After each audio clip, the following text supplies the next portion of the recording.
Olá, bom dia, sejam todos bem-vindos ao podcast Empresas Notáveis. Podcast que traz até você informação, conhecimento, marketing, comunicação, cultura, gestão, política e também conhecimento sobre a previdência. Você sabia, por exemplo, que uma pessoa que está trabalhando, e necessita depois de buscar a sua previdência ou preparar a sua previdência, ela pode montar um planejamento? Você sabia que muitas pessoas hoje no Brasil dão entrada, mais ou menos 700 mil pessoas por mês dão entrada na sua previdência? Será que o tempo que às vezes a gente espera é longo ou é curto? Para falar um pouquinho mais sobre isso, nós trouxemos um especialista, Dr. Hamilton Batista, um grande especialista da área, que inclusive ele traz para nós vários artigos que ele publica em várias revistas aqui em São Paulo também. Recebeu recentemente uma homenagem aqui na Câmara em São Paulo e veio conversar conosco sobre esse assunto que com certeza você, eu e muita gente tem muita dúvida. Então vamos conversar com ele, vamos entender um pouquinho mais sobre a Previdência no Brasil. Bom dia, doutor, tudo bem? Seja muito bem-vindo aqui conosco. Bom dia, Gilson. É um prazer muito grande estar aqui com vocês, Obrigado pelo convite. A gente fica agradecido, de ter recebido esse convite e falar sobre uma coisa muito importante para a sociedade, que é a previdência social. Algo que todos têm dúvidas, todos precisam aumentar aí a sua dose de conhecimento e realmente saberem, aquilo que podem ou aquilo que devem fazer para ter um futuro melhor. O senhor que é formado em Direito, bacharelado em Direito, também em Marketing Empresarial, em relacionamentos, conflitos inclusive, acredito que essas capacidades, essas capacitações que o senhor tem, vem muito ao encontro porque falar de previdência no Brasil gera muita discussão, não gera? Sim, gera muita discussão, porque as pessoas possuem muitas dúvidas. Embora as informações estejam abertas, com transparência, no site e tudo mais, leis específicas, porém as pessoas não conseguem traduzir isso para o seu dia a dia de uma forma prática e entender aquilo que elas podem e aquilo que elas não podem fazer em relação à previdência. Então acaba gerando dúvidas, por isso é sempre bom procurar um especialista que pode orientar essas pessoas, Para começar falando de previdência, na visão do senhor, como que é a visão da previdência no Brasil em relação, por exemplo, aos outros países da América Latina? Ela está mais adiantada, ela está mais ou menos igual, ela está um pouquinho mais atrasada? Como que ela está hoje? Olha, vivendo a previdência todos os dias, que a gente vive a previdência todos os dias. A nossa previdência é uma previdência moderna. É moderna em relação aos outros países, sim. Nós temos aí um número de trabalho, dos servidores muito grande. São aí mais de 700 mil requerimentos que são feitos mensalmente. Então, atender essa demanda não é algo simples. Temos um sistema informatizado bom, tem acontecido melhorias, só que essas melhorias acabam não atingindo aí de pronto, Então, temos filas, para concessão, filas que chegam até 5 meses, sendo que o máximo deveriam ser aí 90 dias, alguns benefícios deveriam acontecer em 60 dias. Então, a fila de 5 meses é uma fila que não agrada o segurado. Mas a Previdência Social tem tentado, aí, de algumas formas, modernizar ainda mais esses recursos que ela utiliza. E temos aí alguns eventos importantes que têm acontecido, Então, a gente pode colocar aí, por exemplo, a Instrução Normativa 128, que foi lançada agora, dia 28 de março. Ela vem modernizando alguns procedimentos. Ela substituiu a Instrução Normativa 77, de 2015. Então, a Instrução Normativa 128 já vem, dentro do seu escopo, a reforma da Previdência. Então, acaba aqui melhorando para o segurado que está dando entrada a concessão de alguns benefícios, porque ela já vem aí norteando, como que os servidores devem trabalhar. Então, aquelas dúvidas que acabam acontecendo que acaba barrando um processo administrativo, com essa instrução normativa em vigor, já acaba sendo mais célere, porque tiram as dúvidas, tira a subjetividade, né? A gente vê também que com o tempo da pandemia, né, nós tivemos recentemente aqui a pandemia, ou melhor, estamos ainda terminando, né, passando o finalzinho da pandemia, nós tivemos muitas mudanças, né, relacionadas a trabalho, relacionadas à previdência, inclusive das mães que tinham que ficar em casa, as gestantes, não é? E o que está mudando agora, o que está voltando depois desse período que a gente teve de recesso? Então, teve alguns exemplos aí, por exemplo, um dos exemplos seria a perícia, né, para alguns benefícios. Durante a pandemia, foram liberados, por exemplo, por 90 dias, de não se fazer a perícia. E isso já foi revogado, já voltou. Então, as pessoas estão tendo que fazer a perícia novamente. E algumas pessoas acabam continuando com o benefício, outras tiveram benefício retroativo, né? Alguns tiveram benefício aí impedidos, por conta que não estava havendo as perícias, para poder facilitar a vida das pessoas que não estavam podendo sair de casa. No caso das gestantes, né, também houve uma revogação, né, mudança de lei. As gestantes não estavam trabalhando, estavam todas trabalhando remotamente durante a pandemia, né, e também houve uma mudança na legislação, onde essas gestantes tiveram que voltar ao trabalho presencial. Só puderam ficar no home office aquelas com prescrição médica, né?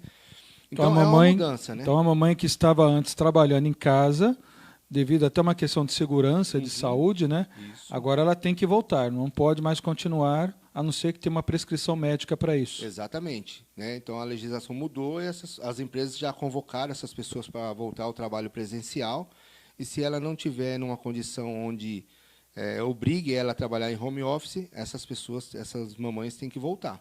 O senhor falou uma coisa interessante, que nós estávamos conversando agora, nós estamos ao vivo aqui no Instagram, estamos ao vivo aqui também na internet, no Facebook, e o doutor Hamilton estava conversando com a gente, uma coisa que me chamou muita atenção. Quando a gente fala em se aposentar, a gente geralmente só pensa nisso quando já está próximo da aposentadoria. E o senhor deu uma sugestão que as pessoas podem montar um planejamento de aposentadoria. Eu queria que o senhor falasse um pouquinho mais sobre isso, que com certeza muita gente que está aqui no Instagram, está aqui no Facebook, tenho certeza que vai gostar dessa notícia. Isso mesmo, Gilson. Eu ofereço para os meus clientes, né, um planejamento previdenciário, um serviço que agrega para essas pessoas alguns itens importantes. Por exemplo, a pessoa, quando atinge os seus 40 anos de idade, ela tem que ter essa preocupação. Embora o brasileiro se assuste um pouco com planejamento, não está acostumado, né? Eu vou planejar minha vida para daqui 20 anos, 25 anos. Algumas pessoas acham que isso não é importante. Mas eu vou dar um exemplo para você. A pessoa chega com 65 anos de idade, vai lá dar entrada na sua aposentadoria e percebe que teve empresas que não fez o recolhimento. Teve empresas que fecharam. E aí? Ou seja, eu trabalho numa empresa, na minha cabeça está tudo funcionando direitinho, né? Só que a empresa que deveria fazer o pagamento, o beneficiário, né, para mim, pode não fazer. Exato. Pode esquecer alguns meses ou simplesmente falir. Como é que fica nessa situação? A pessoa é obrigada a buscar esse tempo de contribuição. Embora seja presumido, né, principalmente naquelas empresas onde ela faz o recolhimento, que é o segurado obrigatório, a empresa é obrigada a recolher. Então, presume-se que foi recolhido. Mas não é uma surpresa agradável para você que está chegando naquela idade e dando entrada na sua aposentadoria. Quando a gente faz esse planejamento, a pessoa está lá com seus 40 anos, a pessoa consegue planejar isso, verificar naquele momento se está tudo em ordem. A vida contributiva, a gente analisa a vida contributiva dela até aquele momento, quanto que ela já contribuiu, se todos os seus recolhimentos estão feitos, estão corretos.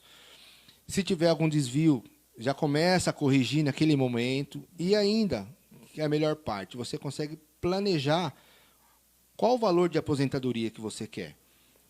Porque quando você chega lá com seus 60, 65 anos, você já não consegue contribuir com um valor diferente. Não vai dar mais tempo. E com os seus 40 anos, 35, 40 anos, você fala, eu quero planejar uma aposentadoria de R$ 5.000. Eu tenho que contribuir com quanto hoje para Então, chegar nisso? é possível, por exemplo, na Previdência, não a privada, a normal que a gente usa hoje, a gente definir um valor para eu poder definir depois, no final, um teto de aposentadoria? Sim, é possível. Porque você pode fazer esse planejamento e a empresa recolhe um valor determinado pelo seu salário. Mas você pode fazer contribuições complementares. Você pode complementar essa contribuição oficial que a empresa faz. Ou se você é um empresário, se você é um profissional liberal, você pode se planejar quanto você vai chegar lá no final da vida e querer se aposentar. Você falou uma coisa isso. interessante. O empresário, por exemplo, ele pode chamar, no caso, a sua equipe, conversar com elas e ofertar, inclusive, isso, né, como um benefício, né, dos próprios funcionários ali, planejarem qual o valor da sua aposentadoria com uma assessoria, porque quem não tem essa informação não sabe que pode ser feito, né? Não sabe. A pessoa, às vezes, pensa que tem que ser a contribuição tem que ser apenas aquele valor, né? Então, a pessoa é um funcionário de uma empresa e a empresa recolhe. E, muitas vezes, fica só naquele recolhimento, sendo que você pode fazer recolhimentos complementares. Se é um profissional liberal, um dentista, por exemplo, você não precisa recolher apenas sobre um salário mínimo, por exemplo, senão a sua aposentadoria vai ser um salário mínimo. Então, você pode fazer recolhimentos complementares durante esse período que você precisa até chegar no tempo que você quer parar de trabalhar e ter uma renda melhor de aposentadoria. Nós temos hoje um teto. O teto hoje é R$ 7.087. Então, até o teto é um valor que você consegue chegar. Só que, às vezes, a pessoa não pensa nisso, está se aposentando com R$3.000, R$4.000, porque não fez esse planejamento para fazer essas contribuições complementares, para chegar num valor melhor de aposentadoria. Aposentar com mais segurança, né? Com mais segurança, com mais tranquilidade, para poder planejar os seus passeios, as suas viagens. A pessoa se aposenta, não é só para pagar remédio. A pessoa se aposenta para poder também dar continuidade na vida, curtir a vida, né?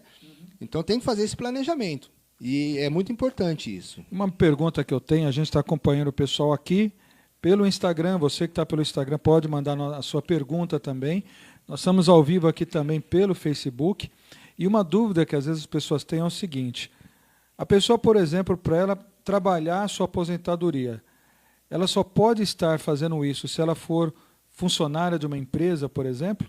Ou ela consegue, por exemplo, se ela for uma mãe, dona de casa, se ela consegue também planejar uma aposentadoria no futuro? Essa pergunta é importante pelo seguinte: as pessoas não conhecem, às vezes, a estrutura da Previdência Social. A Previdência Social é dividida em 3 grandes grupos, né? O segurado obrigatório, o segurado facultativo e as pessoas que estão passando por um estado de pobreza, um estado de necessidade. O primeiro grupo, que são os segurados obrigatórios, são aqueles contribuinte individual, contribuinte avulso, o empregado doméstico, o empregado, que é mais conhecido, né, da carteira de trabalho. Esses, quando eles entram numa atividade, eles já começam a contribuir, até de uma forma obrigatória, e continuam. Porém, tem o segurado facultativo, que entra justamente nisso que você falou. O segurado facultativo é aquela pessoa que não tem uma atividade de remuneração. Então, por exemplo, a dona de casa, ela pode contribuir como segurada facultativa. E aí, quando é o tempo que ela precisar, a idade, ela também vai ter a sua aposentadoria. O estudante pode contribuir como segurado facultativo. De repente, para ele, é interessante ele começar como facultativo, quando ele estiver numa empresa, vai dar continuidade. Existem alguns requisitos, né? Por exemplo, o segurado facultativo ele só pode fazer esse recolhimento se ele não for um segurado obrigatório. Então, você não pode ser segurado obrigatório e facultativo ao mesmo tempo. Ou é um ou é o outro. E as pessoas que estão passando por um estado de pobreza, um estado de necessidade, são aquelas pessoas que o governo institui os benefícios assistenciais. Temos aí o benefício assistencial ao idoso, benefício assistencial a pessoa com deficiência, né? Temos os benefícios auxílio-doença, que hoje é chamado de incapacidade temporária, tem auxílio reclusão, auxílio maternidade. Então, são vários benefícios que a Previdência Social possui para o segurado, né? Que é outra coisa importante a gente frisar, que o segurado facultativo e o segurado obrigatório, ele necessariamente tem que ser um segurado do INSS para poder ter direito a esses benefícios. Aquele que está passando por um estado de pobreza, um estado de necessidade, não tem essa obrigação, né, para conseguir esse benefício, que é chamado de LOAS, né, o BPC. Né? Então, é importante essa classificação, para que as pessoas possam entender onde ela se enquadra. Né? Logicamente que uma assessoria jurídica vai informar isso para ela, com detalhes, com análise. Né? Acontece muito, por exemplo, da pessoa ela trabalhar numa empresa, depois ela querer montar, por exemplo, uma empresa individual, né? Uma microempresa, uma ME, e depois ela fica na dúvida, e agora? Como é que fica? O que eu já contribuí? Como é que eu vou contribuir? Como é que eu faço essa transição? Para muita gente, eu acho que isso não é muito fácil, né? As pessoas não têm esse conhecimento, embora... e acontece, né? Eu recebo clientes que a pessoa era funcionária de empresa, de repente saiu, se tornou costureira, né, autônoma, e não recolheu, por desconhecimento. Não sabia como fazer esse recolhimento. Então, existe como fazer. É o carnelhão, que a gente chama de carnelhão? Que hoje você consegue pela internet, muito mais fácil, mas ainda existe o carnê na papelaria para a pessoa poder comprar e fazer a contribuição. E importante, não faça a contribuição com o código errado. Olha só que interessante, gente. Se você fizer a contribuição com o código errado, lá na frente você vai ter problema. Então, eu sou contribuinte individual, eu tenho uma atividade econômica, eu tenho um código para isso. Eu sou um segurado facultativo, não tenho atividade econômica, eu tenho um outro código. Se você erra no seu código, porque você, por desconhecimento, porque você não procurou uma assessoria, quando você chegar no momento de receber essa contribuição, você vai ter problema. Olha que interessante. Ele estava conversando com a gente. Você vê como é importante a gente ter pessoas notáveis naquele conhecimento que ele trabalha, não é? Por isso que o programa chama Empresas Notáveis, e você pode trabalhar uma empresa notável se você for uma pessoa notável. Eu estava conversando com ele uma coisa bem interessante. Quem é da internet, quem está aqui no Instagram também vai ficar, acredito que bastante satisfeito de saber essa informação, que ele estava falando aqui que num planejamento que você faz, por exemplo, previdenciário, tem muitas pessoas que estão trabalhando, acha que a empresa depositou, mas não deposita. E aí? Geralmente falam o que para você? Você vai ter que ir atrás daquela empresa que até faliu, fechou, e arrumar um jeito de comprovar que você pagou. Que ela, no caso, estava aqui conosco e que ela teria que depositar. Aí eu pergunto, doutor Hamilton, essa responsabilidade é da pessoa? Inclusive, a gente estava conversando sobre isso, né? Eu tenho uma cliente que ela ficou 2 anos e meio esperando dar um tempo da idade dela, porque dentro da vida contributiva teve uma empresa que fechou, que não fez nenhum recolhimento durante 2 anos, e aí ela foi informada que ela tinha que esperar os 2 anos para poder compensar esses 2 anos. Na verdade, não é essa a informação. O empregado, aquele que a empresa recolhe para ele, a responsabilidade é da empresa, não é do segurado. Então, esse recolhimento ele é presumido. Lógico, você vai ter que entrar com ação judicial na Justiça Federal para poder ter esse benefício. Mas você não tem que ir atrás da empresa ou contribuir por mais aquele tempo que a empresa não recolheu. Não precisa, porque isso é presumido na lei. E isso é importante, porque as pessoas recebem essa informação e ficam muitas vezes decepcionadas, né? Porque a pessoa vai ter essa informação lá com 60 anos de idade. Aí você pega aquela senhorinha, aquele senhorzinho, né, que já está com seus 60 anos, 65, 70, e aí falam para ele, aquela empresa que você trabalhou quando você tinha 30, fechou. E aí, como é que eu faço para achar agora os donos dessa empresa, que talvez nem existam mais, né? não consigo mais, trabalhei 10 anos, 20 anos, perdi? Eu acho que não, tem jeito, não é? Tem jeito, com certeza tem jeito. O segurado ele não é responsável por esse recolhimento. Isso é presumido para ele. A empresa é responsável por fazer esse recolhimento. Então, no momento da aposentadoria, esse segurado tem isso presumido para ele. Então, o INSS tem que presumir, não pode o segurado tomar prejuízo nesse sentido. E depois o INSS é que tem que ir atrás dessa empresa para verificar, colocar como dívida tributária, dívida previdenciária, mas o segurado ele não pode tomar prejuízo porque a empresa não recolheu corretamente. E não é isso que, às vezes, as pessoas têm informação no balcão do INSS, infelizmente. Mas é o que a gente orienta quando essas pessoas nos procuram e preocupadas, a empresa fechou, não conheço ninguém, não tem mais endereço. A gente fala, calma, vamos analisar, vamos verificar o que aconteceu, fazemos o levantamento, e se for um caso como esse que nós estamos falando, ele é presumido. A pessoa não tem que ir atrás de nada. Olha que interessante. Nós estávamos conversando aqui também que dentro da questão da previdência, existem vários casos que são englobados que as pessoas não têm informação. Uma pessoa, por exemplo, com limitação mental, né? Uma pessoa que tem algum tipo de limitação mental também. A previdência também prevê ações para ajudar essas pessoas, não é? Sim, até escrevi um artigo esse mês, que foi publicado, sobre os benefícios da Previdência Social para as pessoas com doenças crônicas. Porque algumas doenças, já existe um rol taxativo da Previdência Social, que são doenças que já está previsto que essas pessoas tenham direito à aposentadoria ou um direito a um benefício. Então, eu vou dar um exemplo. A pessoa que tem hoje, infelizmente, está acometida de uma doença de neoplasia maligna, o câncer. Essa pessoa, se ela já é uma segurada, ela tem direito à aposentadoria, se ela está acometida dessa doença. Ela está em tratamento, ela não consegue trabalhar, está incapacitada para trabalhar, ela tem direito.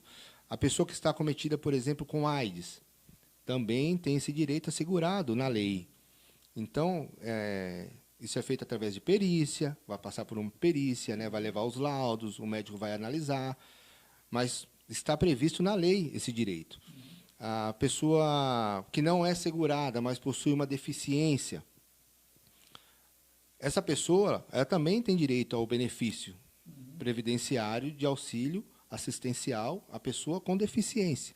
Tem alguns requisitos que precisam ser cumpridos, mas tem o direito.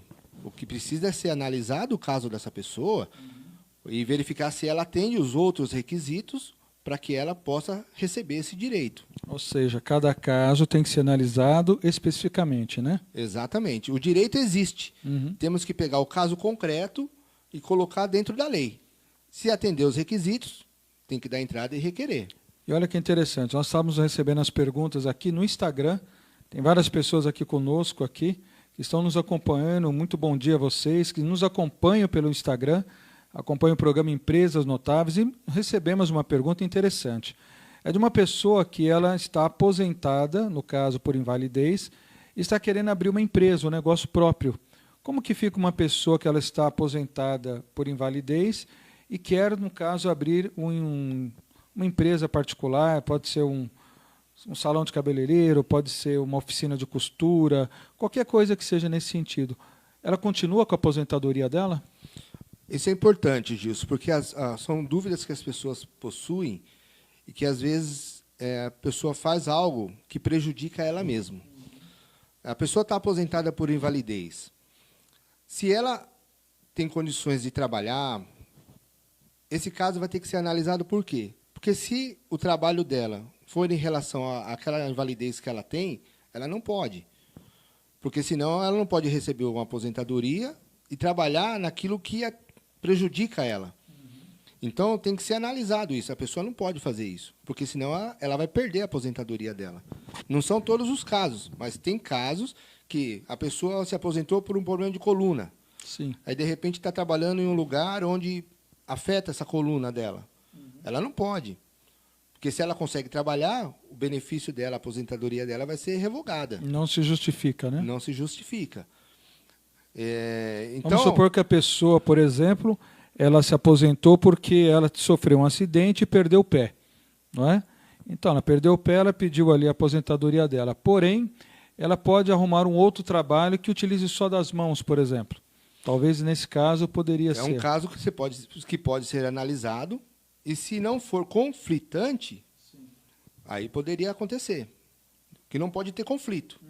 Né? É a pessoa que pega um auxílio-doença, por algum motivo, continua trabalhando por conta própria em outro lugar. Não pode acontecer. Né? Vai ser revogado. Então, depois que você fez e teve o prejuízo, não adianta mais. Por isso que é importante a informação. Você sentar com um especialista e verificar o seu caso. Eu fui aposentado por tal motivo. Eu posso fazer tal atividade? Pode ou não pode? Né? É o caso, por exemplo, que a gente estava conversando aqui, você citou, a pensão por morte. A pensão por morte, ela é acumulativa ou não é acumulativa? Né? Então, tem casos que ela é acumulativa e tem casos que ela não é acumulativa. Então, é o caso concreto daquela pessoa. Não é um caso genérico.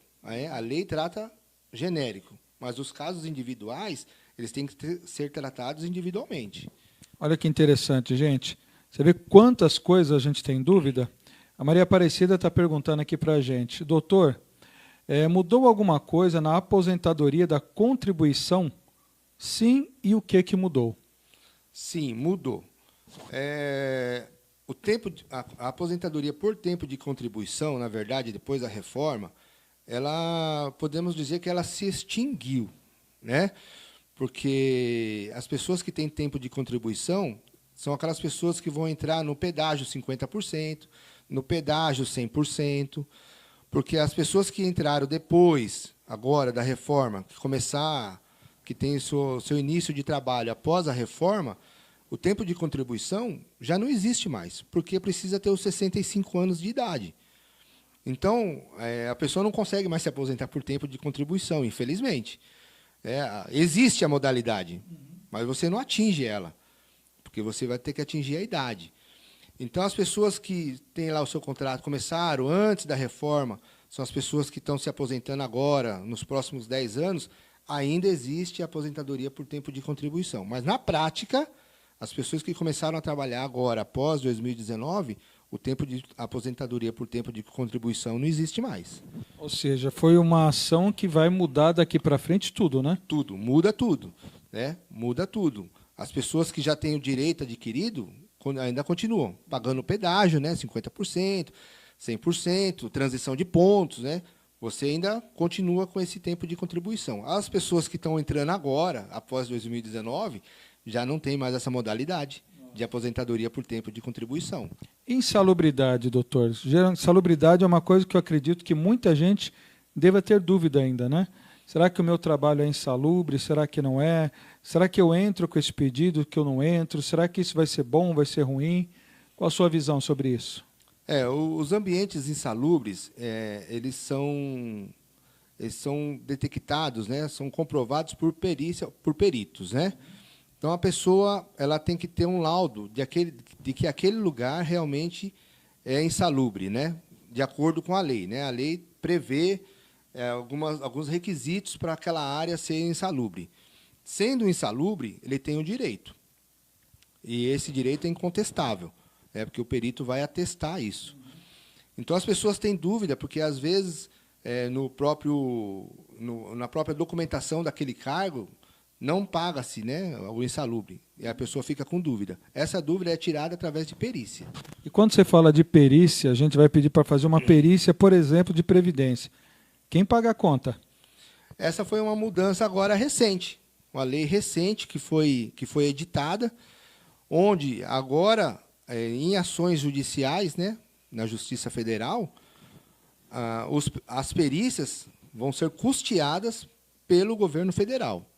Então, isso está em lei agora, que era algo que atrapalhava os processos em andamento, porque ninguém queria pagar a conta. Quem vai pagar a conta da perícia? Não, hoje isso aí já foi definido, é uma lei nova, saiu agora no mês de abril. Então, a perícia na Justiça Federal vai ser custeada pelo governo federal. Então, se você abre uma ação contra o INSS, a perícia é custeada pelo governo federal. Olha só quanta coisa, gente, a gente tem para aprender. Você tinha ideia de tudo isso? Tenho certeza que você não tinha ideia. Você não tinha ideia de tudo isso e muita coisa passava batido, não é?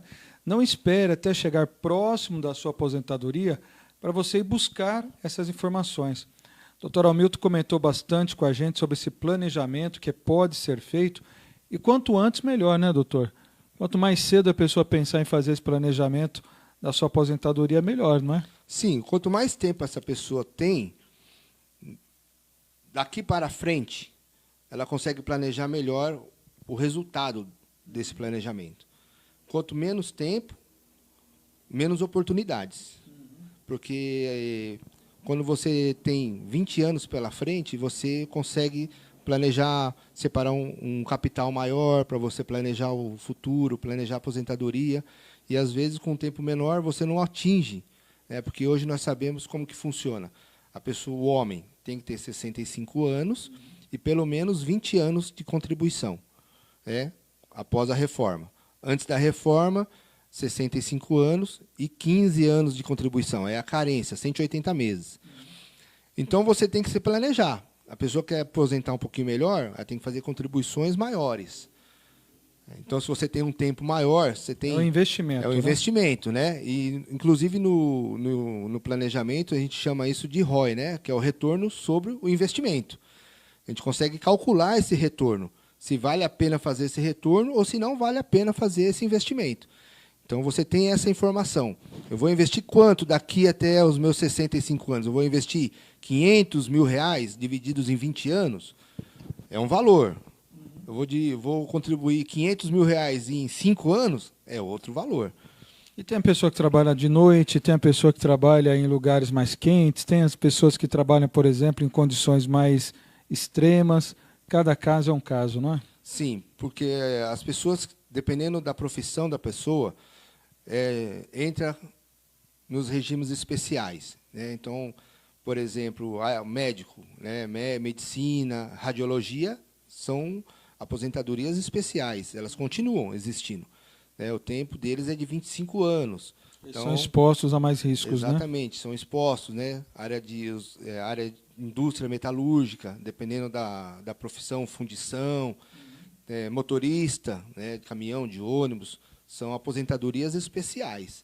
Então, o tempo deles é menor, 25 anos. Professores também estão aí com aposentadoria especial. Então, são tempos menores. E profissão de professor é tão tranquilo, né? Não é? Quase não tem dor de cabeça, não é? Não fica doente, né? Quase estressado. Não fica doente, não é?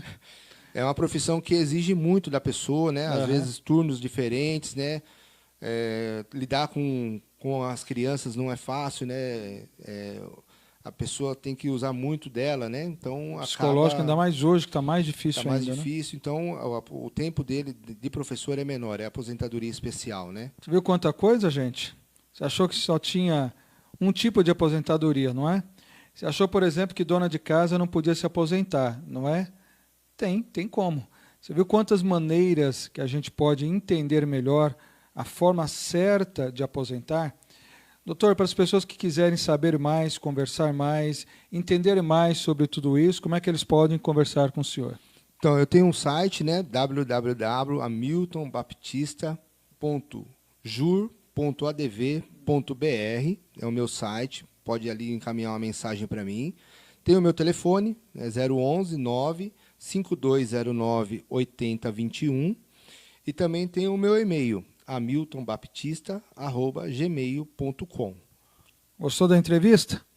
Gostou da nossa conversa? Não é? Tem muita coisa boa para a gente conversar ainda. Fique atento, essa semana nós vamos trazer outros entrevistados, vamos trazer bastante gente interessante, como o Dr. Hamilton, que veio trazer para a gente tanto esclarecimento sobre uma área que às vezes a gente deixa para a última hora para poder se interagir sobre ela. Não é? Agradecemos você que nos acompanha, agradeço ao Dr. Hamilton aqui com a gente e deixo o convite para o senhor voltar outras vezes. Com certeza, eu sou muito agradecido de estar aqui com você durante esse tempo. Espero que os nossos ouvintes, né, tenham assim, agregado essa informação que eu passei, que seja útil para vocês, né, porque é isso que a gente espera, né, que a gente seja útil para que as pessoas possam aí tirar suas dúvidas. Obrigado, Gilson. Muito obrigado, doutor Hamilton. Obrigado a você que nos acompanha, você que interagiu conosco, Aparecida, e todo o pessoal que está aqui também pelo Instagram, e você pelo YouTube e pelo Facebook. O programa Empresas Notáveis volta ainda essa semana para trazer mais informações. Até lá, o nosso muito obrigado e continue. Siga a página, compartilhe, tem muita coisa boa chegando para você. Muito obrigado. Obrigado.